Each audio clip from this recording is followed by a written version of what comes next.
Welcome everyone, and today I'm going to go over some new cigar releases from the later part of 2021 that caught my attention and that ended up being great cigars.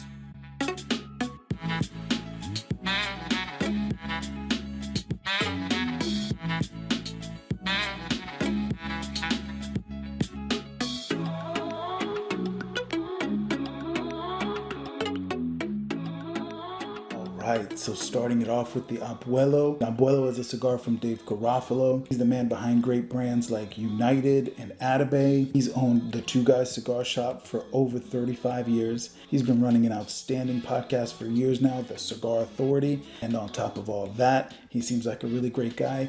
And he's a huge proponent for the cigar industry and cigar rights. Once he became a grandfather, he put out this blend, and the Abuelo is certainly a great cigar. Dave does a lot for the cigar community, and he'll have my support on most things he puts out, and it doesn't hurt when what he puts out is pretty good.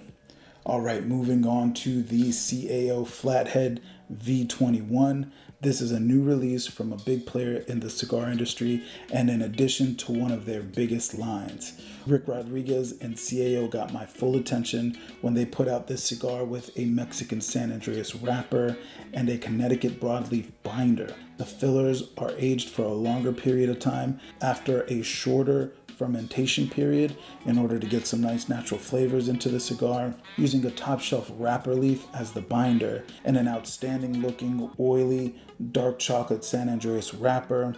I knew I was going to love this cigar, and I do.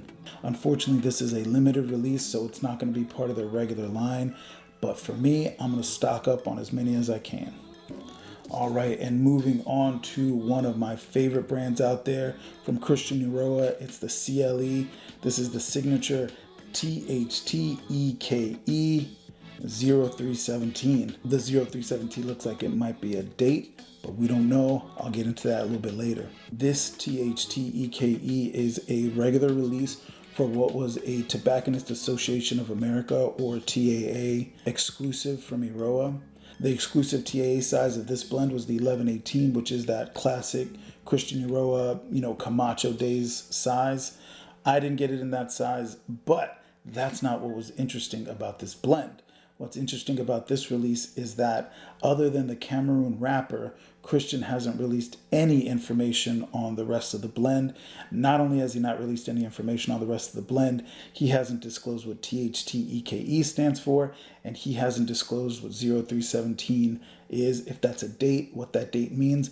None of it. And I mean, that's really letting the cigar speak for itself. Obviously, we've all come across blends that aren't disclosed fully, but Christian didn't even want to disclose what any of the branding has to do with anything. So for me, I don't mind the mystery because this is a great cigar. And just like all the other cigars in this list, depending on someone's flavor preferences, this is one that I would definitely recommend. All right, the fourth cigar on my list of top releases in the later part of 2021 is the Diesel Crucible. This is the third release of Diesel's Elixir series. This is a Nicaraguan Puro that is also a Habano Puro with the wrapper, binder, and fillers all being Habano leaves. Diesel's cigar, the Hair of the Dog, was also out of this Elixir series. The Hair of the Dog is a cigar that I'm always searching out. Whenever I see it, I go ahead and grab one. So now I know that I've got this one that I can grab if I'm looking for that Diesel flavor as well. All right, and rounding out this list is the Room 101 12th anniversary.